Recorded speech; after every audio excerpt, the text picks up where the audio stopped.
Good to have everybody here today. Amen. Except for the lemonade. Don't worry about that. Exciting with the holiday and the potluck to follow and all that. Exciting stuff. If you go with me over to John chapter 3. I know what you might be thinking. Most famous verse in the Bible. Not John 3:8, but John 3:16. We probably won't be reading it today. Sorry to burst your bubble. Next week, though. Besides, I think everyone has it memorized. But there's so much packed in just the first couple of verses here in John chapter 3 that I think that we can spend some time on talking about that, and then maybe get to the more familiar next week. Because we definitely are going to get to it. It's just not today, probably. So unless we really run out of things to talk about. And with Philip in the audience, it's probably not going to happen. Being called out already. We haven't started yet. Brotherly love. Yeah. By the way, thank you, Jeannie. I'm very, very glad you're here. Amen. It's been long. Grateful to be here. Yeah, we're very, and then you've been dialing in every, Sunday and everything, but very happy to see you too. Very good. Yes. Well, John chapter 3. We have just been talking about how Jesus turned the water into wine, his very first miracle, and how we did talk about how that first miracle had to come at some point. It didn't happen, in a grand scale. He didn't just, appear and say, hey, look, I can do all sorts of things. In fact, he didn't even want the master of the feast to really know where that new wine had come from, where the miracle had really happened. It was only his servants, the servants that filled the water pots, those people knew, his disciples knew, his mother knew. But other than that, it wasn't really well known, and that's just who Jesus is. He's not out there for the fame, he's not out there for the glory, look at me kind of a thing. He could have had all that when he came to the earth, but he didn't. And he could have, commanded that his disciples wash his feet and praise him and bow down to him, but he didn't. He was the one that girded the apron on, put the apron on, knelt down and washed the feet of the disciples. And so I think that's the tone that he has set throughout his whole life. Mm-hmm. So is it any wonder that the very first miracle wasn't out there, wasn't huge, but it was for those people to believe in him, and so they did too. And so chapter 2, verse 11, it says, "This beginning of signs Jesus did in Cana of Galilee, and manifested his glory, and his disciples believed in him." So that's the purpose of the signs. It was never to draw attention to Jesus. In fact, he would go to a place and say, "I don't want this to be known. I'm going to heal you, great, but don't spread this out. Anything beyond anything, or to anybody beyond just this one moment." Mm-hmm. Well, sometimes they did, and I'm sure sometimes they didn't. But at the same time, it was his attitude toward it that really was the clincher. Is I don't want this to be about me. It's about my message and all these other things. That's what it pointed to. Mm-hmm. And so here in chapter 3, we see the same kind of theme, except here it's kind of on the opposite end. It's not so much Jesus wanting to keep it on the down low. It's a man named Nicodemus. Nicodemus wants to keep this on the down low. We're going to find out here in chapter 3. So verse 1, it says, "There was a man of the Pharisees named Nicodemus, a ruler of the Jews. This man came to Jesus by night and said to him, 'Rabbi, we know that you are a teacher come from God, for no one can do these signs that you do unless God is with him.' Jesus answered and said to him, 'Most assuredly I say to you, unless one is born again, he cannot see the kingdom of God.' Nicodemus said to him, 'How can a man be born when he is old? Can he enter a second time into his mother's womb and be born?' Jesus answered, 'Most assuredly I say to you, unless one is born of water and the Spirit, he cannot enter the kingdom of God. That which is born of the flesh is flesh, and that which is born of the Spirit is spirit. Do not marvel that I said to you, you must be born again. The wind blows where it wishes, and you hear the sound of it, but cannot tell where it comes from and where it goes. So is everyone who is born of the Spirit.' Nicodemus answered and asked him, 'How can these things be?'" I'm going to take a look at this, because this is pretty cool stuff, in my opinion. There's a lot packed into just... See, I never really sat down and appreciated Nicodemus's stand that he took that night. This is Jesus' early ministry, and we're going to take a look at that. Nicodemus was what he said, he's a ruler of the Jews, but more specifically, what was he? Pharisee. He's a Pharisee. Who knows about the Pharisees? We know about the Pharisees, right? Were these people known for their, for warming up to Jesus? Were they known for, coming to him and saying, welcome to our ruling class, we're the teachers here, and we warmly welcome you into it. And by the way, anybody else who wants to teach as well. No, they were an exclusive group. They kicked people out. That's who this group was. They were very, very legalistic, to say the least. They were a good old boys club, and they did not tolerate anybody else teaching the Jews at the time. Sure. They were the teachers, and they're not going to let anybody else into their club, period. And so for Jesus to come along, and yes, they call him rabbi, which means teacher. They recognize that he was a teacher, but keep in mind, these are the same people that later on get him crucified, because they don't want him there. And then they talked about, that even Pilate could see that they delivered Jesus over because of envy. Two different passages reference that. And so he could see that they were envious of Christ. And so this was a group that wants him to go away. On several occasions, they wanted to kill him because they thought he was blaspheming. They thought that he was putting himself in God's shoes, which we know that he is. But they didn't believe that, and they didn't want to believe it. I think even if they did believe it, they didn't want to believe it. And we're going to study about this man for a sec, who actually put some motivation in his step and went to Jesus by night. Sometimes we try to reach back and put ourselves in the mood and the setting, and what's going on here? Why would there be those feelings among the Pharisees? I mean, so long ago. But we have our own modern day situation that we can identify with right now, and it really is a mirror of what was going on there. Okay, for those of you who are following the presidential race in politics, okay, we've got the good old boys club, we've got those in the group, okay, and they've established themselves with authority position like the Pharisees, and then we've got someone coming in totally from the outside, and there is envy, there is anger, right? There is this animosity to take him out, take him down. Sure. So that's why we can wholeheartedly see how this would unfold and how this would happen. Not everyone is appreciated because they have different ideas like Trump does and all that. So that's why he's feared, and Jesus was feared too. Yeah, and you have something else? Well, I was just thinking, even as much as we have to learn from Jesus' replies to these Pharisees, we also have a lot that we can learn from the Pharisees themselves. You look at these men asking these incredibly pointed questions to Jesus. They would have had to have known, had a head knowledge of these things that they were asking and these things that we were doing, or that they were doing. And that zeal, that drive, that, I guess, the amount of study that they each had put in to be able to ask those questions is something. Well, of course, their attitude and whatnot is not good. That zeal and whatnot, that's, I think, something that we can all take something from. It's this very admirable, can't talk today. Admirable drive that that each of these guys had. Yeah, there's definitely, the Pharisees were responsible for, when Israel lost its own ability to rule itself by being conquered and conquered and conquered, there had to be a group of Jews that said, no, we're gonna keep the law. We're gonna do this because it's the right thing to do. And so there was that group of people that did that, except that they went way overboard. But you're right, it's their zeal. Their zeal, and Paul had a lot of zeal. Wasn't Paul a Pharisee too? Yep. Paul had a ton of zeal. It's just that he was going in the wrong way, and God literally had to stop him, like literally stop him from going in the wrong way. Turn him around and say, no, we're gonna turn you back to the right way, but I want you to keep that same zeal. See, that was Paul's personality, and so that's just like us.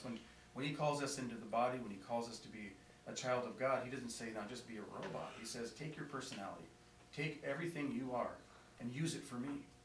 It's just kind of a no-brainer. He doesn't want us to all be the same. And so, he accomplished things through Paul that he couldn't accomplish through Thomas or Nathaniel or whoever. Now, those men accomplished wonderful things, but he wasn't the same as Paul. And I dare say that Thomas could reach people that Paul could. And so he's called us into the body just as he's wanted us to be here. Yeah. And so what we see is that, yeah, the Pharisees get a bad rap when you open up the New Testament, but their zeal is there. It's just misplaced. And so, well, it just struck me this time that Nicodemus would go out on a limb. And when I say that, we're going to read a story in John 9 that really illustrates the group that he's afraid of, his own people, the Pharisees. He's afraid of the Pharisees. He's afraid of what they'll say. Why do you think he's coming to Jesus by night? Because he doesn't want to get caught. He doesn't want to get ostracized. He doesn't want to get excommunicated. He doesn't want to get kicked out. Because the Pharisees had that ability to kick you out of the synagogues. They had the ability to kick you out of the temple. They had the ability to smear your name. Yeah. They had that ability. And so he comes here and he says he's a ruler of the Jews. He's a Pharisee. But he comes to Jesus by night. And that speaks volumes that, first of all, he would come to him. And then, secondly, he does a tell-all, doesn't he? This is an expose on his own people. He says, we know that you're a teacher. Because nobody could do these things. We recognized you right away, Jesus, that you have to be a prophet. You have to be some sort of man of God in order to do these things. We recognize that, but look, they don't want to do anything about it.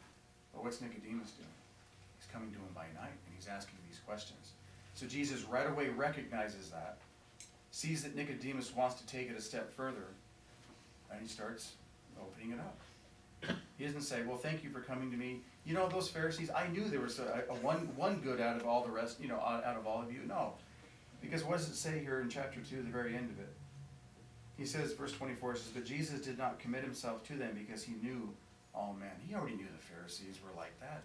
He doesn't need anybody to tell him that the Pharisees secretly knew that he was a man of God. No. Now on the surface, in the daytime, they're going to come at Jesus and they're going to come at with the questions and the accusations and telling him that he has a demon and saying that he's a Samaritan and all these things. But at night, that's the difference. Nicodemus comes, makes the effort, takes the initiative and comes to him. Yeah, he's afraid of what the Pharisees will say, but he wants to hear what Jesus has to say. And so Jesus tells him right away, he says, most assuredly I say to you, unless one is born again, he cannot see the kingdom of God. But before we get to that nugget, let's go to John chapter 9.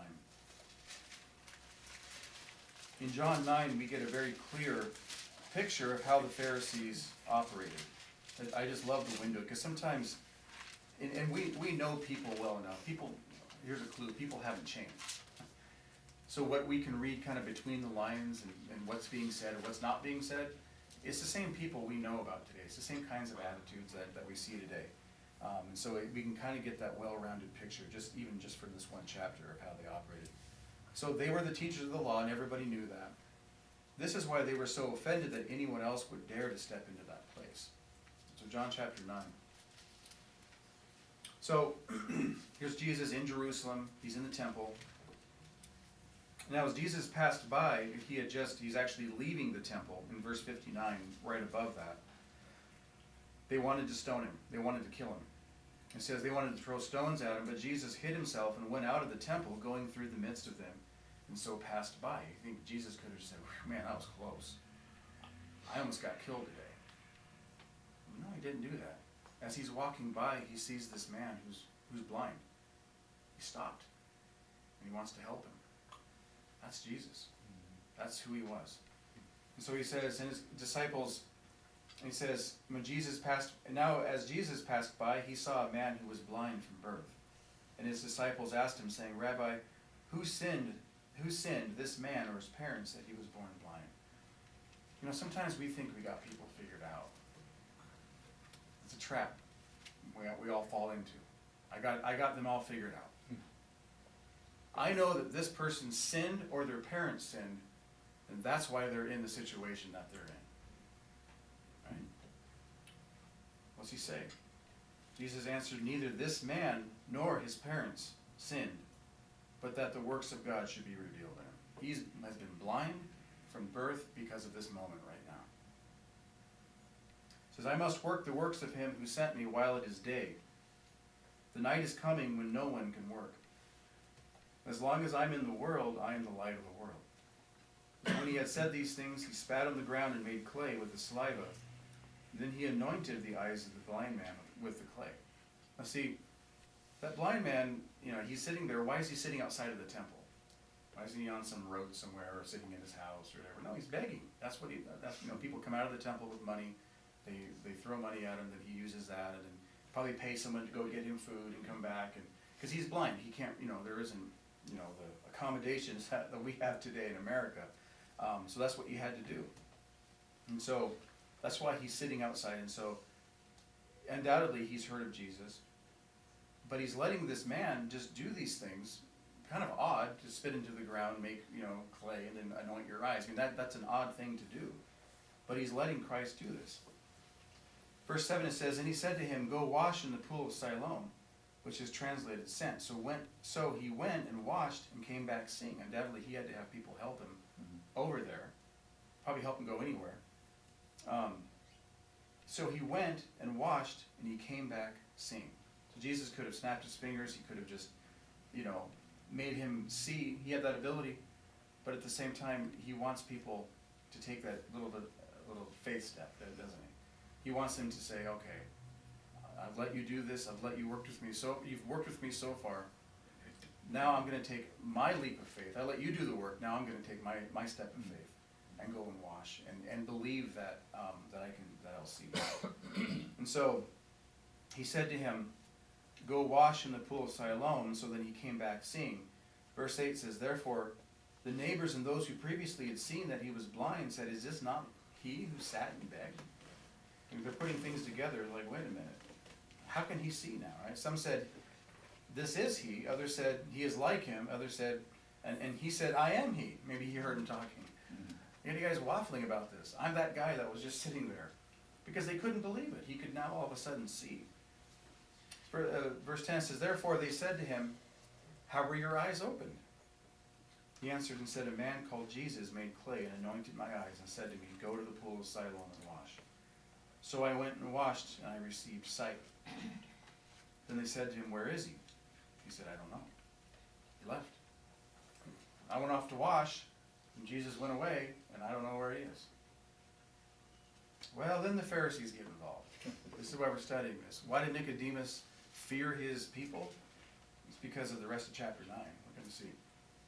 Then they brought him, who formerly was blind, to the Pharisees. We're going to get this all settled out. We're going to bring him to the teachers, the ones that know the law, the ones that can explain exactly what happened. And we're going to get the truth out of you, like the cops. And they're going to find out. We're going to get some truth here. So we're going to sit him down before the Pharisees. Now it was a Sabbath when Jesus made the clay and opened his eyes. Probably why he was in the temple.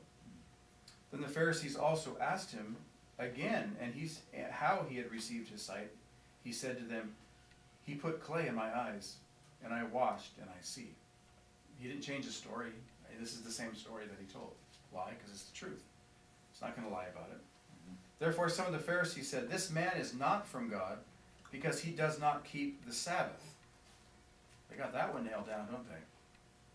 Well, that's a pretty cut and dry situation, isn't it? That's an awful big assumption, too. He can't be of God because he broke the Sabbath. See, what they don't realize is that God's bigger than the Sabbath, and that God created the Sabbath, and that it's God's holy day to do whatever he wants with. And so somebody asked the question later, I forget where it is, he says, but who has more honor, he who built that house or the house? The person that put it together, the person that put it together, the mind, the intelligence, the abilities, that's who gets the honor. And so for the Sabbath, is it we're going to honor the Sabbath no matter what? Or are we going to step back and say, Lord, you made the Sabbath. We're going to honor you. See, they weren't willing to take that leap yet. Not all of them. That he's Lord of the Sabbath.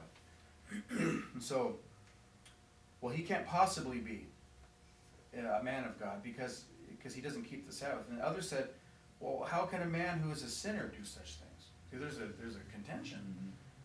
We got miracles good miracles, not just, not the bad kind like Egypt, but then you have, he didn't keep the Sabbath. So you have logic, which, reason and common sense, fighting against tradition, and they're butting heads. And you can see that this is what's taking place inside the Pharisees here. And there was a division among them. See, now we're talking. They're split. Some say this, some say that. And they said to the blind man again, what do you say about him because he opened your eyes? We're going to turn the tables. We're going to ask you now. He said, well, he's a prophet. What else would make sense? Do you think that blind man who sat there begging for who knows how long cared if it was the Sabbath or not? I don't think so. All he knows is that now he can see. That's the most important thing. And so that trumped anything that it was the Sabbath. No, he's a prophet. He's a prophet. He's a man of God. But the Jews did not believe concerning him that he had been blind and received his sight until they called the parents of him who had received his sight. See, that's what happens when we throw up roadblocks in our minds. We have common sense, and we have everything over here makes sense, but I can't bring myself to believe it. So what do? It's not true. Yeah. For an example, I'd like to believe the Broncos didn't win the Super Bowl, and that it was the Panthers. Okay? Actually, I'd like to see the Raiders win the Super Bowl, but I'm sort of realistic. That's another lesson. That's a whole other lesson. If I go to the point of saying, it didn't happen, I don't believe that the Broncos won 24-10. Yeah, they did. I know they did. Yeah, I watched it. Let me ask you this: does it change the fact that it happened? No. Does it change the fact that it's real? No, it doesn't change anything. All it changes is that the only thing that's wrong with that is that you don't believe a fact. Mhm. And so the Pharisees can't come to grips. They can't make that leap that this is Jesus. Or I shouldn't say that this is the Christ, that this is a prophet of God in the very least. They can't make the leap. They won't do it. So what do? They just cast doubt on it. It didn't happen. You weren't really blind from birth. You were faking it. See, that you come to an unreasonable, irrational decision when we just don't let the Lord say, look, grab the hold of your heart. You know what common sense is. And then just and go with it. You can't work with stubbornness. And so it says here, all right, we're just going to call the parents in, because we're casting doubt on what you say, even though you're old enough. You're not a little kid. We're going to call your parents in and see what they say. They asked them, saying, is this your son, whom you say was born blind? How then does he now see? His parents answered them and said, we know that this is our son. We're not going to doubt that. We're not going to tell you anything, different. And that he was born blind. We got those two nailed down. We're not going to say anything different. Those are the facts. But by what means he now sees, we do not know. Or by who opened his eyes, we do not know. For he says, he is of age. Ask him. He'll speak for himself. Mhm. But guess what? Pharisees are right back in the same boat. Right? They were already, right when the man came in, they knew he was born blind. They knew that he was not faking it. They're right back in the same boat of, we need to decide now. Well, ask him. Right? Verse 22 says, his parents said these things because they feared the Jews, for the Jews had agreed already that if anyone confessed that he was Christ, he would be put out of the synagogue. That's the power the Pharisees had. And they fear that. Who wants to be put out of the synagogue? It's like when you get banned from a store or something, or, as England's trying to do, ban Trump from ever coming there again. Right? What happens? Well, you're ostracized. You're kicked out. You can't go worship. You can't go listen to the law. Your whole life changes. So yeah, they feared that. Verse 23 says, therefore his parents said, he is of age, ask him. They're putting and this isn't a bad thing. They're just putting the responsibility on that man, on their son. And they're saying, ask him. Why are we even down here? You should believe that he was blind from birth. You should be asking him. Leave us out of it. So they again called the man who was blind and said to him, give God the glory. You could say, swear in a stack of Bibles, and this time tell the truth. We know that this man, Jesus, is a sinner. That's a bold statement right there. says, he answered and said, whether he is a sinner or not, I do not know. One thing I know, that though I was blind, now I see. He didn't care it was the Sabbath. He didn't care what their dispute was. He can see. That's the most important thing to him, was that he can see. You guys are squabbling about this. Who's Jesus? You're wrestling with the idea. But I'll tell you what, he did a good thing. He can see now. Wasn't that the most important part of this whole thing? That's the power of our testimony. He was saying, look, I don't know a lot about this person, maybe he's heard some things, of course, but I do know this, that I was blind, but now I see. And so people are always gonna question the character of Jesus, the authenticity, who he was in history, was he the Son of God? All of that, they're gonna question all of that. But those people are still in the state of blindness, okay, as these Pharisees were. But those of us who have accepted Christ as a Savior, we have the power behind our testimony that we were unsaved, we were blind, like everybody else, but now we see. So it's a powerful testimony coming from within. Yeah. And the Pharisees couldn't argue that. Right. They couldn't argue that. Yeah, and so, they're trying to distract him, they're trying to get him to say that this man was a sinner and everything. He's saying, first of all, he's thinking, why would he open my eyes if he's a sinner? And that's a bad, it's not a bad thing that he did, it's a good thing. Now, their biggest beef is that they didn't like who Jesus was, they were envious of him, we know that from later on. But at the same time, they're looking for an excuse to condemn him, and he did these things on the Sabbath. So they're trying to go at him, both ways. It's like they already don't like him, then he does that. So verse 27. Verse 26. Then they said to him again, what did he do to you? How did he open your eyes? It's a broken record. It comes a point when you bang your head against the wall and you're just like, you're not going to get it. You're not going to get it. And so he answered him, I told you already and you did not listen. Why do you want to hear it again? Do you also want to become his disciples? Oh boy, that lit him on fire, didn't it? Then they reviled him and said, you are his disciple, but we are Moses' disciples. This is the window inside the Pharisees' inner workings that we're seeing here. It makes Nicodemus' decision all that much more appreciated, to actually go to Jesus at night and to learn from him. And this is what he's learning in the day. This is what he's being taught in the daytime. This is what he believes. But then again, he's got that twinge that says, this man's a prophet. And I'm not the only one who thinks this among the Pharisees. We're just too afraid to say anything because the establishment's going to come back at us. Well, there was no way to Kick us out. they explained it away, but really, in the back of their mind, they're thinking, how did Yeah. this happen? Because the facts are there, it happened. Yeah, exactly. Yeah, they couldn't change that fact. So they kept trying to get him to say, this isn't a fact, or this didn't happen, but he said, no, this really did happen. So we know, verse 29 says, we know that God spoke to Moses. As for this fellow, we do not know where he's from. The man answered and said to him, why this is a marvelous thing that you do not know where he is from, yet he has opened my eyes. And now he starts to turn the tables, he starts to tell them now, right? He says, now we know that God does not hear sinners, but if anyone is a worshiper of God and does his will, he hears him. Since the world began, it has been unheard of that anyone opened the eyes of one who has been born blind. If this man were not from God, he could do nothing. Common sense. Yeah. This man has common sense because he let God's grace and let the faith just flow right through him. There was no barriers. He just spoke what was on his mind to a group that had barriers.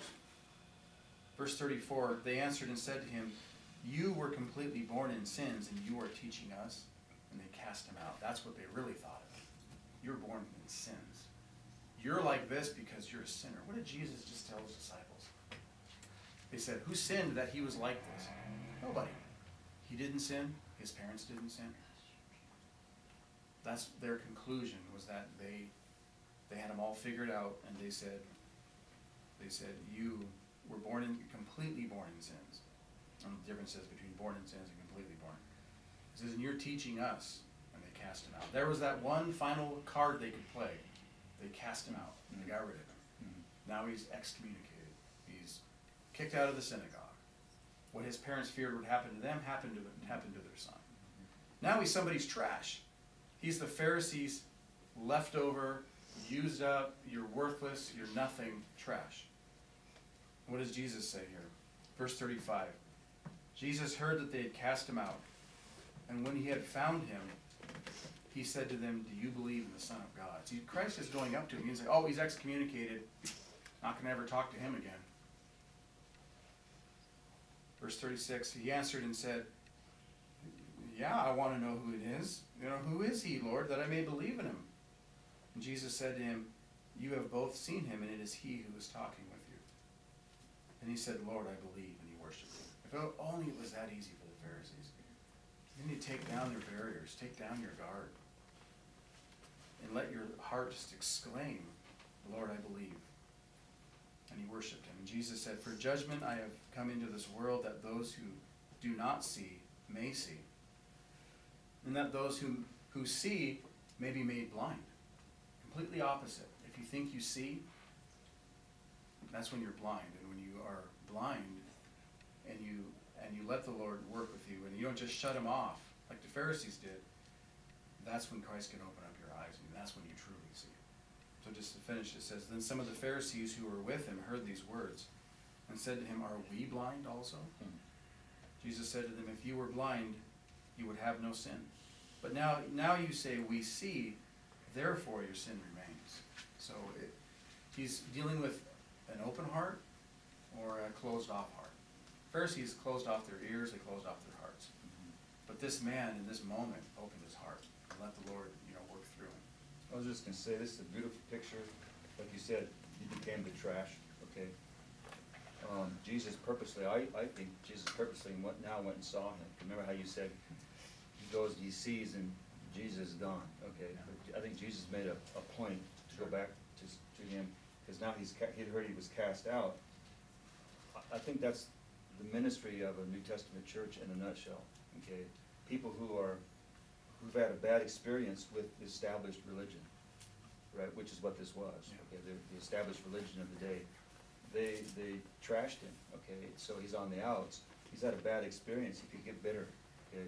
Jesus goes and shows that compassion on him and reveals himself who he was. And that's what the New Testament church is supposed to do, is invite people in who had bad experiences and try to reset their lives, okay, and help them to see the Christ.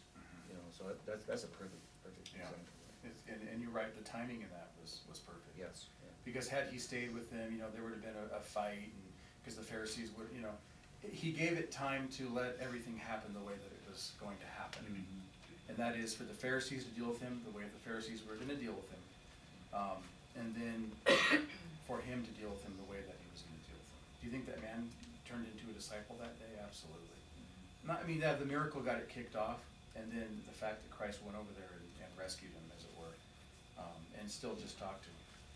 And so, Well, and then ultimately, what gets lost in this is the fact that someone who was blind since birth could now see. That's what the blind man was trying to focus on. Toward the end, he says, look, I was blind like a half an hour ago, maybe 35 minutes ago. He has no way of telling time. He couldn't see. Mm-hmm. So how did he know what time it was? So however long ago it was, he couldn't see. And now, by simply wiping some mud off of his face, he could see. And so that's something that the Pharisees could never get around, that actual miracles were happening. Like legitimately blind people were seeing, and people who couldn't use their legs were walking. Yeah. And people who were dead are coming back. How do you get around that? You can spin it however you want. I think we've entered a no spin zone here myself. and we have too. Except I think the pastor may have The called spin Donald stops Trump Jesus right earlier. here. I know. I'm not really sure. Okay. I think the pastor may have called Donald Trump Jesus earlier, but Yeah. And let's just say the spin stops here. That's right. But they couldn't. Jesus was providing legitimate, actual events that they couldn't get around. It wasn't a philosophy. Right. It wasn't just this sort of mystical compilation of words put together. It was ultimately, he was putting action behind it as well. And that action was so visible that they couldn't hide it. Yeah. And so that's why they finally had to kill him, because that was the only way to stop him from doing the things that he was doing. Yeah. Because nobody had ever done that before. People had taught, people had said they were the one, or came about with philosophies or doctrines or whatever, but they were easily squashed. Jesus couldn't be, because he was actually doing things that they couldn't explain. Right. And it wasn't somebody saying, oh, I saw him do this thing. No, he's doing it right in front of you. He's doing it to your friends, and neighbors, and he's healing them, and he's preaching, and not only did he not, he no one had ever done those things before, but no one had ever preached like he did before with authority. And so everything about him was just different, and like you said, right before their eyes. It Yeah. wasn't something someone had to tell him He about. wasn't doing miracles in front of a two or three person crowd. He Right. was doing it in front of thousands, tens of thousands of people. They were all witnesses to it. And that's why it's John who says, we are all witnesses. Yeah. We saw these things, we witnessed the events, not only the ones meant for just the inner core, but also they witnessed all the stuff for the masses too. And so he was visible, he was transparent, he did what he did, he preached what he preached. The Pharisees hated it. They hated it with a passion. They couldn't get rid of him fast enough. They Yeah. tried early on. Because they were losing power. Yeah, And they and losing- people. Yeah, And- prestige And remember, always follow the money, right? You always follow the money. Yep. And so if you have fewer people coming, you have fewer people giving. And if you have fewer people giving, then you have less power. And he's changing everything, not everything, because, he was still a law-abiding, Jewish man. But at the same time, he was getting back to the spirit of it. And they didn't want the spirit of it. They wanted the harshness of the law, keeping it to the T, not looking at all the things that the law really was, mercy and truth and all those things. They didn't really want to do that. They were in control. They were in control, and this is how they kept the people at bay. You over there, me over here, okay. But Christ said, no, I'm gonna go to the people that need me. I'm gonna go to the tax collector's house, the people that no one else liked. He would go to the ones that were, having, parties and stuff like that, and, the wine, they accused him of eating and drinking with people that were just the scourge of the earth. But he went to those people. Now, did he ever compromise and start doing and joining in with what they did? No, he didn't do that. He was the witness, but he was there. The point is that he made himself available to go do those things. He didn't just sit in his ivory tower and not go to anybody. So with a couple minutes. Well, and then the Pharisees also, as we said, controlled all narrative when it came to spiritual things. Yep. So they were able to say what the people needed to hear. Yeah. So they were able to control what the people believed, whereas Jesus didn't do that. Again, there was transparency there. He taught harsh stuff that caused people to walk away, but ultimately what he taught was consistent and never had any sort of ulterior or personal or, some other sort of motive behind it. It was simply to do the will of the Father. Yeah. That's what makes it different. Yeah, he was very consistent as well. So it's a couple minutes that we have left. If we go back to John chapter 3, just take a quick look here, and this will hopefully set us up for next week so we can talk about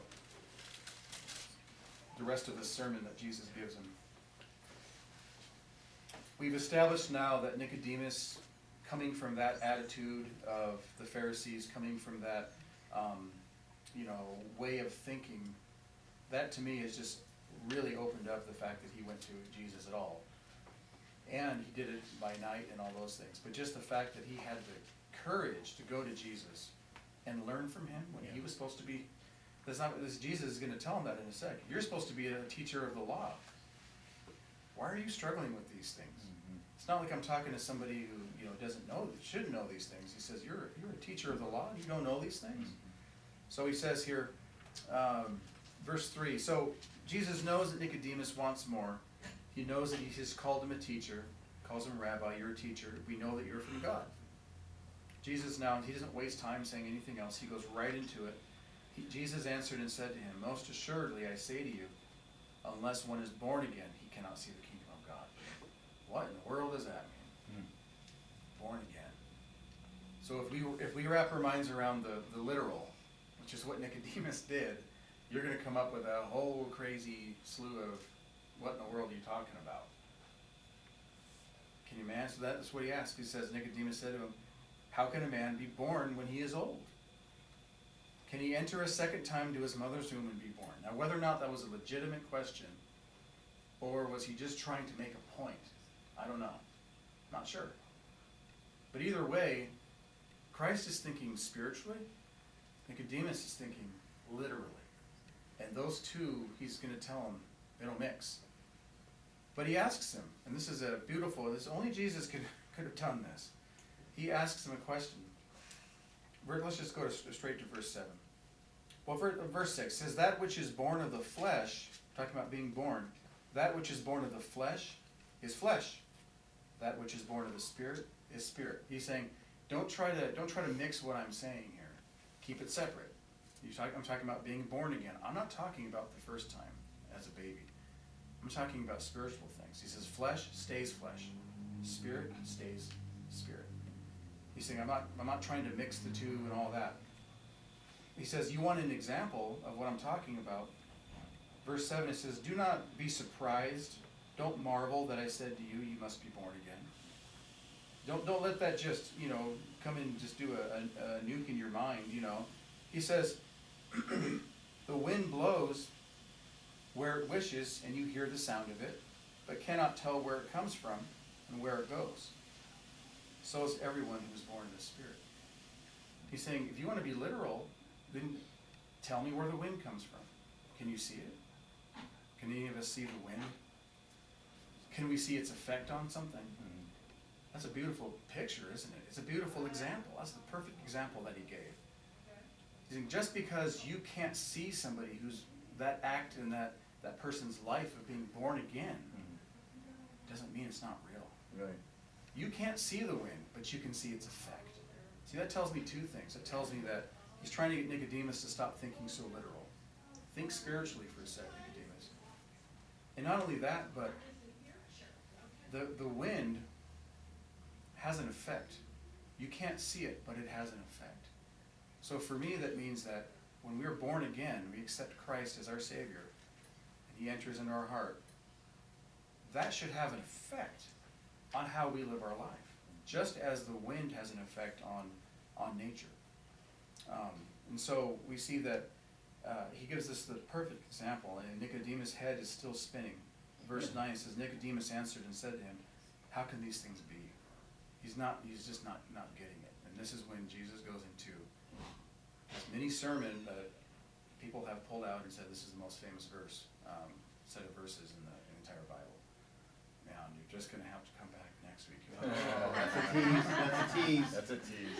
But he's setting him up for it. He's setting him up for it. What a beautiful, beautiful picture. Beautiful picture. The wind blowing where it wishes, and I'll just read some of my notes too. By the way, I read this and we're doing it live. So that's a shot. Yeah, nice. Little Bill O'Reilly. Do it live. Figured John, they're already talking about Bill O'Reilly. So Jesus recognized that Nicodemus wanted to learn more, and he was prepared to teach him. Given all that we know about how the Pharisees operated, we can appreciate his risk. So Jesus is asking Nicodemus why he's being so literal in his thinking. He's describing that there are certain things that cannot be explained with thinking in the flesh. With literal thinking, Jesus, just as he couldn't explain where the wind blows but can see its effect on nature, so is everyone who is born of the Spirit. It's not a physical rebirth where you can see it with your eyes, but rather it's a matter of the Spirit. And the effects are also apparent. Just because you can't see it with your eyes like the wind doesn't mean it's not real. When someone's born again, their life starts over. Everything is fresh and new. They have the first time they were born, they had no choice. But the second time when you choose to be born, that's when you have a choice. And you receive a new life. This time it's your decision to do that. Or your decision not to do it. But either way, it's our decision. So hopefully we can get a sense of the things there in John chapter 3. But just like Nicodemus, we have to throw away literal. Let's just let's start talking about what's going on spiritually. That's what he's talking about. All right, well, next week we'll get to the rest of it.